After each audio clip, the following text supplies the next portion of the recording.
नमस्कार, हमारे छत्तीसगढ़ देख रहे हैं आप और मैं हूं आपके साथ सपना दीपक मद्देशिया। बुलेटिन का आगाज करेंगे। रायपुर में आयोजित छत्तीसगढ़ राज्य बाल अधिकार संरक्षण आयोग के 15वें स्थापना दिवस कार्यक्रम में मुख्यमंत्री विष्णुदेव साय शामिल हुए।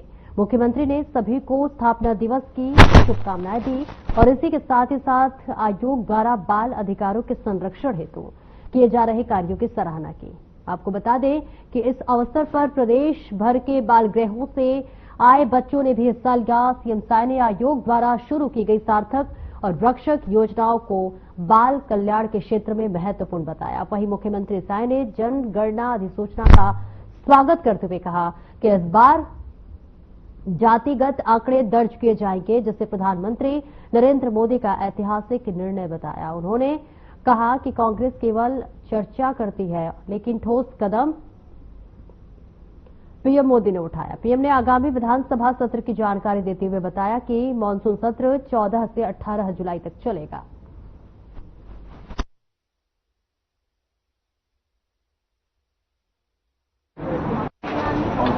आज छत्तीसगढ़ राज्य बाल अधिकार संरक्षण आयोग का 15वां स्थापना दिवस है। मैं इसकी सभी को पहले बधाई देता हूं, शुभकामनाएं देता हूं और इस उपलक्ष्य में आयोग यहां पर एक कार्यक्रम का आयोजन किया है, जिसमें पूरे प्रदेश भर से बच्चे भी आए हैं जो बाल गृह में पढ़ते हैं और आयोग की अध्यक्ष हैं डॉक्टर वर्णिका शर्मा, जिन्होंने बहुत कम समय में 16 अप्रैल को इन्होंने पदभार ग्रहण किया है और इतने कम समय में प्रदेश के 14 जिलों का दौरा करके और बाल अधिकार के क्षेत्र में और कैसे अच्छा काम हो सकता है उन्होंने नामाचार किया है। सार्थक, रक्षक जैसी योजना का शुभारंभ किया है, तो निश्चित रूप से इनकी अध्यक्षता में बाल संरक्षण आयोग और मजबूत होगा और हमारे प्रदेश के जो इस तरह के जिनको आवश्यकता है बच्चे, उनके अधिकारों का संरक्षण हो पाएगा, उनका विकास हो पाएगा। 14 जुलाई से मानसून सत्र की शुरुआत। छत्तीसगढ़ राज्य बाल अधिकार संरक्षण आयोग का अत्यंत हर्ष के साथ आप सबको सूचित कर रही हूँ और बहुत अच्छा लग रहा है, खासतौर से इस आयोजन के संपन्न होने के बाद। बिल्कुल सत्यनारायण भगवान की कथा के बाद जिस धुनी का आनंद आता है, वही आनंद आज के इस आयोजन के उपरांत हम सभी को आ रहा है। आप सबने भी अनुभव किया होगा। आज छत्तीसगढ़ राज्य बाल अधिकार संरक्षण आयोग का 15वां स्थापना दिवस समारोह है। इसमें माननीय मुख्यमंत्री जी समेत हमारे विधायक गणों की भी उपस्थिति थी, माननीय सभीजनों की उपस्थिति थी। भरी पूरी संख्या में आम जनमानस ने हिस्सा लिया। इसमें बाल गृह के भी बच्चे आए थे जिन्हें पुरस्कृत किया गया, आंगनबाड़ी कार्यकर्ताओं को पुरस्कृत किया गया, साथ के साथ वे सभी पुलिस अधिकारी कार्यकर्ता जिन्होंने अपने क्षेत्रों में उत्कृष्टता का प्रदर्शन करते हुए बालकों के संरक्षण में महती भूमिका निभाई है, उनको भी आज सम्मानित किया गया। सबके चेहरे उल्लास से परिपूर्ण थे। इसके अलावा आज हमने अपनी 2 महती योजनाओं को लॉन्च किया है, निवेदित किया है, जिसमें पहली योजना है सार्थक। बाल गृहों में बच्चे 18 वर्ष की आयु तक रहते हैं, परंतु इसके उपरांत उन बच्चों को बालोदय योजना के तहत एक राशि तो दी जाती है, पर हमारा निवेदन था आयोग का कि आगे उनका समाज पुनर्वास हो सके। समाज पुनर्वास के अंतर्गत ये बात सम्मुख आती है कि हम आगे किन्हीं औद्योगिक घरानों से, कारपोरेट सेक्टर से, अन्य क्षेत्रों से जो रोजगार के बड़े अवसर उपलब्ध करा सकते हैं, उनसे संयोजन स्थापित करके उन बच्चों को केवल एक निश्चित राशि न दें, बल्कि उनके कुटुंब के बसने तक के उनके लिए सहयोगी हो सकें। एक छोटा सा प्रयास सार्थक कहलाया। उसके उपरांत एक और भी योजना हमने आगे लाई। आज तक बाल अधिकार संरक्षण नियम को लेकर के कोई भी पाठ्यक्रम नहीं था, तो इस पाठ्यक्रम के लिए एक सिलेबस प्रस्तावित किया है, जिसमें पॉक्सो से लेकर विभिन्न एक्ट के संबंध में महीन से महीन जानकारी होगी, जिससे प्रशिक्षित यदि लोग बाल अधिकार के क्षेत्र में आते हैं और अपने कार्य करते हैं, तो इससे समस्या को समझ के कारण अनुरूप निदान प्रस्तुत किया जा सकेगा और इसके लिए सभी यूनिवर्सिटी में इसका एक प्रायोजन रखा जाएगा। तीसरी महत्वपूर्ण बात थी जो आप सभी को पसंद आएगी कि संवेदनशील विषयों पे कॉमिक्स का निर्माण किया गया है, जिससे बच्चे सहज भाव से जागरूकता को अपनी स्वीकार्यता दे सकें। जैसे good touch, bad touch, safe touch को लेकर के दंतेवाड़ा में मिर्ची वाली समस्या, मिर्ची तोड़ने आंध्रा जा रहे बच्चों को लेकर के। तीसरी बात थी कि हम इसमें राइट टू एजुकेशन पे, जो शिक्षा का अधिकार है उस पे, इस प्रकार से विभिन्न प्रकार की और मानव तस्करी पे जागरूकता लाने कॉमिक्स का विमोचन किया है। साथ ही एक सम्मान समारोह था। तो इस प्रकार से अपने 41 दिनों के कार्यकाल में मैंने लगभग 14 जिलों का दौरा किया और इन जो क्षेत्रों में समस्याओं का प्राथमिक आंकड़ा एकत्रित किया, उसके आधार पे एक छोटा सा गिलहरी प्रयास आप सबके सामने निवेदित किया। 15 वर्ष बीत गए हैं, स्थापना दिवस को 15 वर्ष हो गए हैं। लेकिन आज भी स्थिति, अगर हम बस स्टैंड में जाते हैं, रेलवे स्टेशन में जाते हैं, तो छोटे बच्चे भीख मांगते नजर आते हैं। बिल्कुल, ये बहुत ही दुर्दशा है और मन को विचलित कर देने वाली बात है। आप निसंदेह अब आप ये सोच सकते हैं कि इस दिशा में हम सब, मैं नहीं, हम सब और ये समाज अनवरत प्रयास करेगा और निश्चित ही इस समस्या पे जल्द ही नकेल कर दी जाएगी। ये प्रदेश में जो स्टूडेंट के ड्रॉप आउट के जो मामले हैं उसकी संख्या भी अधिक है, केंद्र के मुकाबले जो छत्तीसगढ़ की संख्या है वो अधिक है। तो इसके और देखिए, हमारा छत्तीसगढ़ एक अलग अलग वनांचलों से भी बसा हुआ क्षेत्र है। जब हम वहाँ पे जाते हैं और उनकी सुध लेते हैं और विकास की बयार से, कॉमिक्स यही एक छोटा सा प्रयास है। और वहीं राजनांदगांव जिले के डोंगरगढ़ खैरगढ़ मुख्य मार्ग पर आए दिन हादसों की खबर सामने आती रहती है, जिसके चलते लोगों में प्रशासन को लेकर रोष देखने को मिल रहा है। आपको बता दें कि शहर की जनता लंबे समय से इस रोड पर ट्रैफिक पुलिस स्टॉपर और पीडब्ल्यूडी द्वारा ब्रेकर निर्माण की मांग कर रही है। तभी वहीं अब कांग्रेस ने इस मुद्दे को लेकर स्थानीय हाई स्कूल चौक पर चक्का जाम की चेतावनी दी, जिसे लेकर पुलिस टीम की मौके पर ही तैनाती की गई है। और वहीं पीडब्ल्यूडी के एसडीओ ने जनहित से जुड़े इस मुद्दे पर लगातार उदासीन रवैया अपनाया हुआ था, जिसके चलते आज स्थानीय विधायकों के नेतृत्व में ब्लॉक कांग्रेस द्वारा पीडब्ल्यूडी ऑफिस का घेराव किया गया। कांग्रेस कार्यकर्ता लगातार इस मुख्य सड़क पर ब्रेकर निर्माण की मांग पर अड़े रहे, जिस पर एसडीओ कुछ भी कहने से बच रहे थे। इसके बाद राजनांदगांव जिला मुख्यालय से ईई को प्रदर्शनकारियों के बीच आनन फानन में आना पड़ा और उन्होंने जल्द ही इस सड़क पर ब्रेकर निर्माण करने का आश्वासन दिया।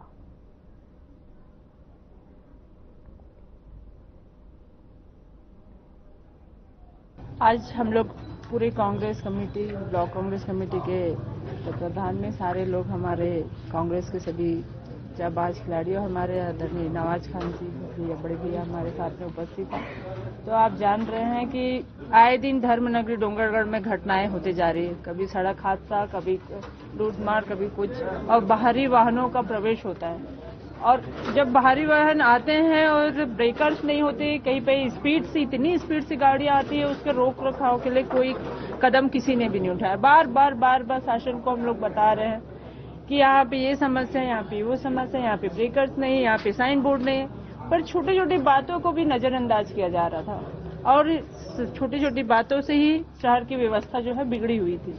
और इसके लिए हम लोगों ने एक कदम उठाया था कि पहले हम लोग चक्का जाम करेंगे भी कहा था, लेकिन अधिकारियों से जब बात हुई, पुलिस प्रशासन से जब बात हुई, उन्होंने अपने फौज, अपने जो कमांडर सबको बुला लिए, कुछ लोगों को 4 जगहों पर तैनात किया जाएगा, ऐसा उन लोगों ने अपनी बात मान ली। तो हम लोगों ने पीडब्ल्यूडी से भी निवेदन किया कि भाई आप अपने विभाग से, अधिकारियों से, सारे से, यहाँ पे जितने जगहों पे ब्रेकर्स की जरूरत है, साइन बोर्ड की जरूरत है या वहाँ पे फोटोज की जरूरत है, वहाँ पे आपको लगाने चाहिए, लेकिन कहीं पे भी ये सुविधा नहीं दे रहे थे और वहाँ के अधिकारी जो है पीछे मुंह फेर रहे थे।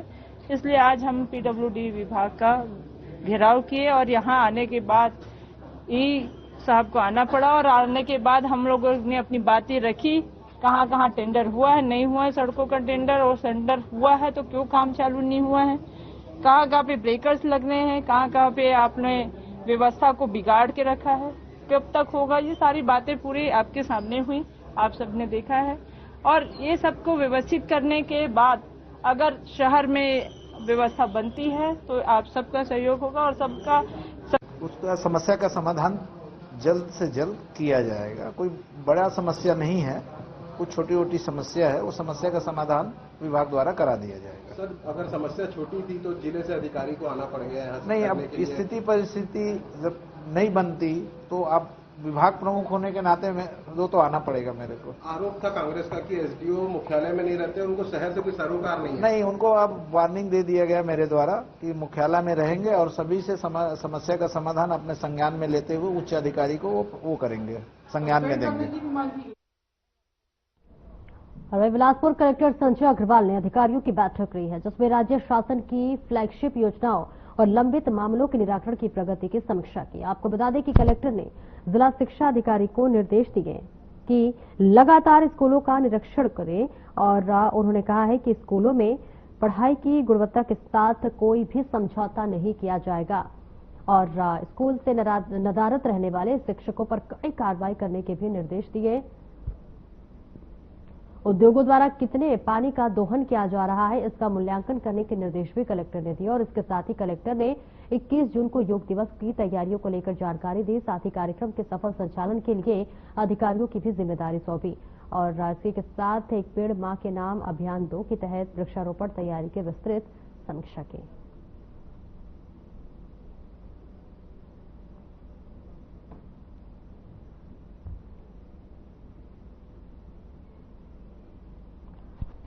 दुर्ग का आरोग्य हॉस्पिटल एक बार फिर से विवादों में घिरता हुआ नजर आ रहा है। दरअसल खैरागढ़ के रहने वाले शख्स ने बताया कि वो मरीज को कमर दर्द की वजह से आरोग्य हॉस्पिटल में लेकर पहुंचा था, जहां आयुष्मान कार्ड के अलावा परिवार से 50,000 रुपए लेने की बात कही गई। अस्पताल प्रबंधन इसकी रसीद भी देने को तैयार नहीं है। शिकायत कलेक्टर रंजन दर्शन में है।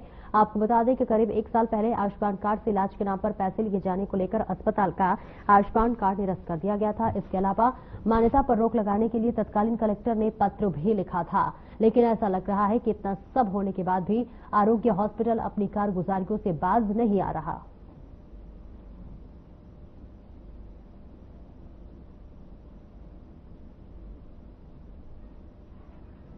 राजेश पाल जी, और मेरी माँ का ऑपरेशन कराने के लिए हम लोग आरोग्य हॉस्पिटल में आए थे। पहले उनका कमर में दर्द था, उनको और कोई बीमारी नहीं थी, ओनली कमर, सिर्फ और सिर्फ कमर में दर्द था। तो हम लोगों ने पहले MRI स्कैन कराया।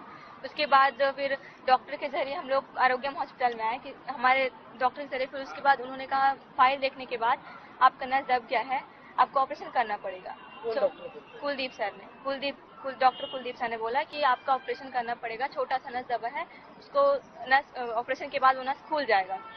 तो ठीक है, हम लोगों ने ठीक है बोला। फिर पूछा कि खर्चा कहाँ तक आएगा, तो बोले 1.5 लाख तक। तो उतना पैसा तो हम लोग नहीं भर सकते, मजदूर आदमी है। तो बोले हम लोग उतना पैसा नहीं भर पाएंगे सर। तो बोले कि आयुष्मान कार्ड चल रहा है, आयुष्मान कार्ड का इस्तेमाल करो। तो बोले कि ठीक है। फिर हम लोगों ने एडमिट करा दिया मम्मी को, 17 को एडमिट करा दिया। फिर उन्होंने 19 को ऑपरेशन के पहले आकर बोलते हैं पहले 50,000 जमा करो, उसके बाद ऑपरेशन करेंगे। उनके बाद जमा किए हम लोग, उसके बाद उन्होंने ऑपरेशन किया। ऑपरेशन करने के बाद 4 दिन बाद उन्होंने डिस्चार्ज दे दिया, जबकि उनकी हालत ठीक नहीं थी, उनको तब भी दर्द था। मैंने बोला कि सर इनको अभी भी दर्द है, तो बोले कि ऑपरेशन के बाद तो दर्द रहता ही है, थोड़ा बहुत तो सहना ही पड़ेगा। तो फिर ठीक है, डिस्चार्ज हम लोगों ने ले लिया, दे दिए, घर चले गए। फिर भी मम्मी का कंडीशन ठीक ही नहीं था और घर में जाने के बाद हम लोग को लगा कि और कंडीशन बिगड़ रही है। हम लोगों ने डायरेक्ट हॉस्पिटल में फ़ोन किया स्टाफ को, मम्मी की कंडीशन ठीक नहीं हो रही है और बिगड़ते जा रही है। तो उन्होंने बोला कि तुरंत ला एडमिट कर दो। फिर हम लोग फिर आरोग्य हॉस्पिटल फिर तुरंत लाए मम्मी को। लाने के बाद बोलते हैं इनको ICU में शिफ्ट करना पड़ेगा। आप फिर एक दिन का फीस करीब 20 से 25,000 होता है, 2 दिन रखना पड़ेगा, 50,000 जमा कर दो। तो तुरंत हम लोग उतना पैसा कहाँ से लाते।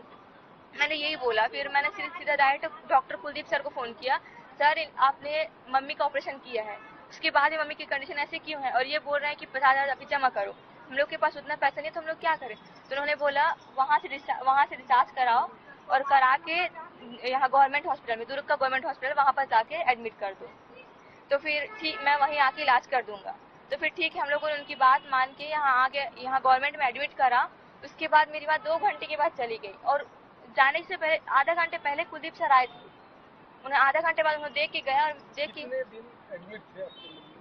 वहाँ 17 को एडमिट कराए थे, डिस्चार्ज हमको 26 को मिला। उस बीच क्या क्या हुआ था? 17 को एडमिट कराए तो बोले कि आयुष्मान में पैसे नहीं आए हैं, 2 दिन रुक जाओ। फिर 17 को शनिवार था और 18 को संडे पड़ गया, तो ऑपरेशन ने सोमवार को किया। आयुष्मान में कितना? उनमें 59,000 तक कटा है। 50,000 हम लोग डॉक्टर को दिए हैं। और यहाँ हॉस्पिटल में जाते ही चेकअप वगैरह दुनिया भर का रहता है, उसमें से 15,000 उसमें काट लिए। वहाँ वो गवर्नमेंट हॉस्पिटल में हुई है। वहाँ पे भी स्थिति ठीक नहीं थी। उस स्थिति को देख के भी उन्होंने बोला कि यहाँ पर शिफ्ट करा दो। फिर हम लोगों ने शिफ्ट कराया, फिर 2-3 घंटे के बाद हमारी माँ नहीं थी। और पूरा आरोप किस पे लगा रहे हैं? डॉक्टर के ऊपर। जब डॉक्टर उन्हीं की पेशेंट है, उनको पता है ना उनकी कंडीशन कैसी है, उस कंडीशन में भी वो यहाँ जाने की सलाह कैसे दे सकते हैं? उन्होंने खुद ऑपरेशन करके ये बोल के कराया है कि ठीक हो जाएंगी, छोटा सा ऑपरेशन है। तो कैसे ऐसा हो सकता है? उनको कोई बीमारी नहीं थी, ना उनको शुगर था, ना बीपी था, वो कोई टैबलेट नहीं लेती थी, सिर्फ और सिर्फ कमर में दर्द था। उन्होंने बोला कि 4-5 दिन में डिस्चार्ज मिल जाता है, महीने भर में ठीक हो जाऊंगी। तो ऐसे मिले हैं हम लोग। उन्होंने बोला है कि कार्यवाही करेंगे। अब इंसाफ मिलेगा करके तो हम लोग कलेक्टर ऑफिस में आए हैं। उतना हम लोग, हमारा जिला खैरागढ़ है, हम लोग ग्राम बलदेवपुर में रहते हैं, उतना लंबा से आए तो इंसाफ से मिलना चाहिए।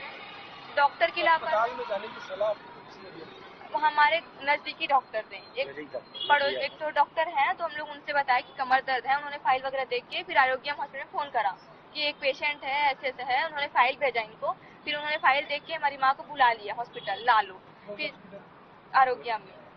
फिर वहाँ के डॉक्टर लोग कंडीशन लेके बोलते हैं कि एडमिट करा दो। कुलदीप सर ने बोला कि एडमिट करा दो, मैं ऑपरेशन कर दूंगा।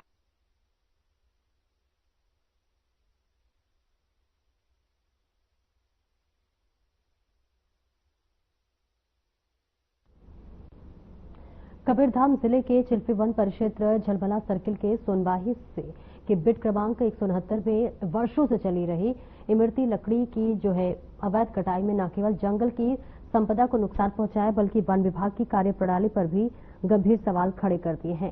खुद वन मंडल अधिकारी कवर्धा को सिलपट की अवैध कटाई के साथ ठोट मिला। जानकारी के अनुसार लगभग 3 वर्षों से सैगोन जैसे कीमती लकड़ी वृक्षों की अंधाधुंध कटाई कर उन्हें सिलबट के रूप में तैयार कर स्थानीय स्तर पर भी नहीं बल्कि अन्य राज्यों में भी बेचा जा रहा है।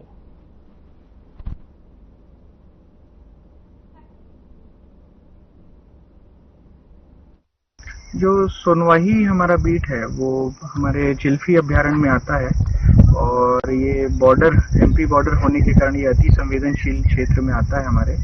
और पिछले कुछ वर्षों से यहाँ पर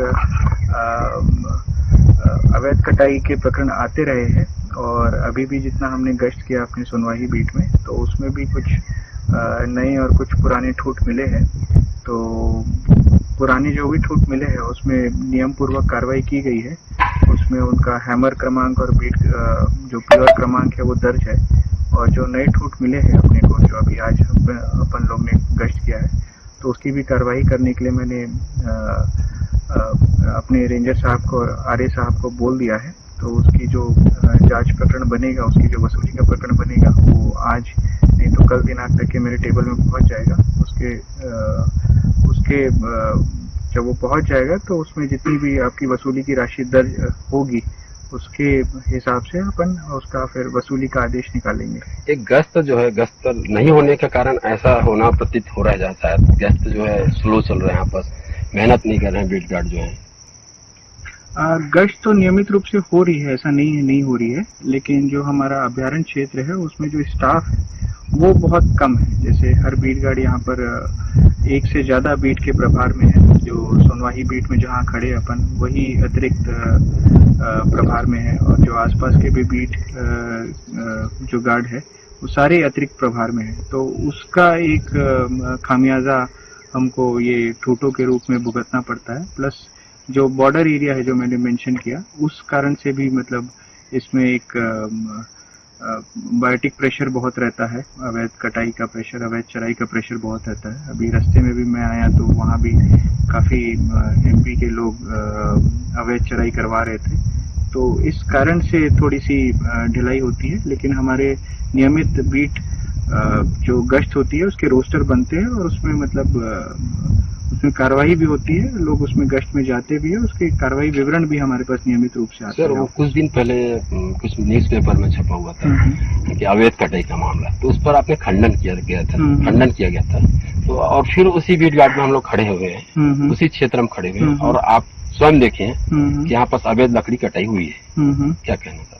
वो खंडन जो हुआ था उसमें जांच की गई थी। हमारे जो राजपत्रित अधिकारी रहते हैं एसडीओ साहब के द्वारा जांच की गई थी। वो खुद मौके पे आके वो किए थे और उन्हें जो बीट में मिले थे वो पुराने ठूठ मिले थे और सभी ठूठों में आपकी प्रॉपर हैमर की मार्किंग और पीओआर क्रमांक दर्ज था। तो उसी के बेसिस में हमने खंडन किया था। आज हमने जो किया है उसी बीट में किया है, दूसरे एरिया में किया है। हमको 1-2 नए ठूठ भी मिले हैं तो उसका जो नया प्रकरण बनेगा वो हम बनाएंगे, अवश्य बनाएंगे। सुरक्षा के लिए, वनों की सुरक्षा के लिए क्या पहल, क्या अपील करना चाहते हैं? मैंने समस्त अपने जो मेरे अधीनस्थ अमला है, वन अमला है, उनको मैंने कड़े निर्देश दिए हैं कि उनको अपनी जो भी जी जान लगाना है। और आगामी जो मानसून सत्र आ रहा है उसमें भी ऐसा होता है कि जो आपकी अवैध। आज हम कबीरधाम जिले के चिल्फी वन परिक्षेत्र के सुनवाही के जंगल में पहुंचे हुए हैं, जहां कुछ दिन पहले इसी का न्यूज में लगा हुआ था कि ठूठ के नाम से तो वन मंडल अधिकारी द्वारा यह कर टाल दिया गया था कि यह 1 से 2-3 साल पुराना है कहके। और यहाँ पर साफ देख सकते हैं कि 1-2 साल पुराने नहीं था वो ठूठ। अभी का जो ठूठ था वो इसी लकड़ी का है जिसके नाम से अभी बना हुआ है। देख सकते हैं यहाँ पूरा सिलपट लगा हुआ है। जिस तरह से वन क्षेत्र अधिकारी और मिली भगत चल रहा है, इससे साफ जाहिर होता है कि यही है।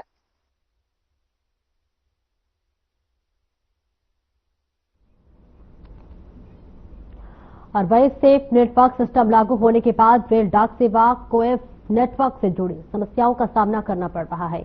कभी कभी नेटवर्क बाधित होने से डाक प्रोसेसिंग और डाटा जो है अपलोडिंग में देरी होती है, जिससे कार्य की गति प्रभावित होती है और इसके चलते कर्मचारियों को अतिरिक्त मेहनत करनी पड़ रही है। डाक विभाग ने ऐसी तकनीकी चुनौतियों से निपटने के लिए बीसीपी बिजनेस कंटिन्यूटी प्लान प्रणाली लागू कर रखी है। नेटवर्क न मिलने की स्थिति में बीसीपी के माध्यम से प्रोसेसिंग जारी रहती है और बाद में डेटा अपलोड कर सिस्टम को अपडेट किया जाता है और ऐसे में डिलीवरी पर असर इसका ना पड़े। अधिकारियों का कहना है कि सेफ नेटवर्क के साथ अतिरिक्त तकनीकी सुविधाओं की आवश्यकता है, जिससे कामकाज में आ रही रुकावटें दूर हो सके। ये हमारे यहाँ जब सेफ आया है तो उसमें नेटवर्क का जो रहता है उसके नाम से मतलब कभी कभी होते रहता है मतलब ये तो, लेकिन उसको मैनेज किया जाता है। मतलब उसका है बीसीपी के माध्यम से मैनेज किया जाता है, लेकिन जैसा मतलब हमको आउटपुट चाहिए वैसा नहीं मिल पाता सेफ की वजह से। ये इस पूरे कार्यालय को किस नाम से जाना जाता है और क्या कुछ कामकाज होते हैं सर यहाँ पर? यहाँ पे ये रेल डाक सेवा कार्यालय है। यहाँ स्पीड पोस्ट है, रजिस्ट्री है, पार्सल है, इसका प्रोसेसिंग होता है। ये प्रोसेस होके पोस्ट ऑफिस को जाता है। पोस्ट ऑफिस से मतलब ये आपको जो पब्लिक रहता है उनका डाक को डिलीवर होता है जी। तो ये काम सर्वर के बिना कैसे संभव हो पाएगा सर? सर्वर के बिना मतलब ऐसा है कि इसके लिए आपको एक बीसीपी माध्यम बताया हूँ, वो उसमें कंटिन्यूटी रहता है। वो जैसे सेफ में नहीं चलता तो उसके माध्यम से हम करते हैं। बाद में उसको डेटा को अपलोड करके फिर उसको मतलब सिस्टम में लाते हैं। उसके बाद मतलब ऐसा करके काम को मैनेज करते हैं। ये समस्या बार बार निर्मित हो रही सर। रायपुर प्रेस क्लब परिसर में सोमवार को अब उत्सव का आयोजन बड़े ही हर्षोल्लास के साथ किया गया और यह आयोजन पत्रकारों के बीच आपसी सौहार्द, संवाद और मौसमी फलों के स्वाद को साझा करने के उद्देश्य के लिए किया गया। कार्यक्रम में प्रेस क्लब के सदस्यों के साथ साथ कई वरिष्ठ पत्रकार, संपादक और युवा मीडिया कर्मियों ने भी भाग लिया। इस बीच आम उत्सव में दर्जनों किस्म देसी और बागान में लाए गए आम प्रस्तुत किए गए, जहां पर आयोजन में आम खाओ प्रतियोगिता और आम के स्वाद का चुनौती जैसी रोचक गतिविधियां रखी गई थी, जिसमें सभी ने बड़े उत्साह के साथ भाग लिया। बच्चों और वरिष्ठ पत्रकारों के लिए अलग अलग श्रेणियों में छोटे उपहार भी वितरित किए गए। कार्यक्रम के अंत में आमरस, आम पन्ना और आम से बने अन्य व्यंजन भी सभी के परोसे गए, जिसमें सभी ने खूब सराहा। आज रायपुर प्रेस क्लब में मैंगो फेस्टिवल का आयोजन किया गया है। इसमें विभिन्न प्रकार की जो मैंगो है वो यहाँ पर है, उसके साथ ही जैसे मैंगो शेक है, आम पन्ना है, तो बहुत ही अच्छा आयोजन है और मैं चाहूंगा कि इस तरह के आयोजन जो है भविष्य में भी होते रहें। इससे क्या है कि सभी लोग का मिलना जुलना भी हो जाता है। तो जो जैसे आम है, सीजन की चीज है, तो उसके अराउंड सभी लोग आपस में मिल भी लेते हैं। तो इसके लिए मैं जितने भी पदाधिकारी हैं और जितने भी सदस्य हैं और पूरे रायपुर प्रेस क्लब को बहुत बहुत धन्यवाद देना चाहूंगा और साथ ही बधाई भी देना चाहूंगा कि उन्होंने इतना अच्छा आयोजन कराया। रायपुर प्रेस क्लब और टीआरपी की ओर से मैंगो फेस्टिवल का आयोजन किया गया है। इसका दूसरा साल है। पिछले साल भी हम लोगों ने इसका आयोजन किया था और बहुत अच्छा रिस्पांस मिला था। बहुत लोग उत्साह से इस आम उत्सव में आए थे और बाकी जगहों में जो आम उत्सव होते हैं वो अलग होते हैं। वहाँ पे सिर्फ आम दिखाए जाते हैं। हम लोग आम खिलाने का उत्सव मनाते हैं और इसमें सभी पत्रकार साथी इनवाइट रहते हैं और बहुत आनंद लेते हैं। बहुत मजे के साथ जो है आम खाते हैं यहाँ पर। तो इसी उद्देश्य के साथ कि लोग और दूसरा मिलना जुलना हो जाता है। तो आम के खाने के बहाने लोगों के मेल जोल का सिलसिला बढ़ाने के लिए इस तरह का आयोजन करते हैं हम लोग। आम से बड़ा प्यार है तो ऐसा लगता है कि आप जब भी आए तो दोस्तों के साथ खाने में मजा। आम अकेले खाने में मजा नहीं आता। तो जो प्रेस क्लब की एग्जीक्यूटिव बॉडी है इनसे चर्चा करके जब बोला कि एक प्रेस क्लब की एग्जीक्यूटिव बॉडी ने कहा कि हम साथ मिलकर प्रोग्राम करें तो बड़ा अच्छा लगेगा। लास्ट ईयर भी किया था। अब डे बाय डे आप लोग आगे बढ़ेंगे, जहां रायपुर में छत्तीसगढ़ राज्य सर्वस्व समाज के सम्मान समारोह का आयोजन किया गया, जिसमें मुख्यमंत्री विष्णु देसाई और अन्य गणमान्य लोगों ने शिरकत की। परम आदरणीय श्री केदार कश्यप जी की उपस्थिति की। बोलिए संत शिरोमणि सेन जी महाराज की, संत शिरोमणि सेन जी महाराज की, वीर बजरंग बली की, वीर बजरंग बली की, भारत माता की, छत्तीसगढ़ महतारी की। आज रायपुर की इस पावन धरती में सेन समाज द्वारा आयोजित महिला जिलाध्यक्षों का सम्मान और प्रतिभा सम्मान समारोह में मंच में विराजमान रायपुर उत्तर के विधायक श्री पुरंदर मिश्रा जी, प्रदेश के नागरिक आपूर्ति निगम के अध्यक्ष श्री संजय श्रीवास्तव जी, छत्तीसगढ़ के शिल्प कल्याण बोर्ड की अध्यक्ष सुश्री मोना सेन जी, सेन समाज के प्रदेश के अध्यक्ष श्री पुनीत सेन जी, समाज के पदाधिकारीगण श्री अविनाश ठाकुर जी, किशन सेन जी, भुवनलाल कौशिक जी, मुन्ना श्रीवास जी और प्रदेश के पदाधिकारीगण और प्रदेश के विभिन्न जिलों से आए सभी जिलाध्यक्षगण, समाज के सभी सज्जनवृंद, मातृशक्ति, माताएं बहनें, युवा साथियों, भाइयों और बहनों और मीडिया के साथियों,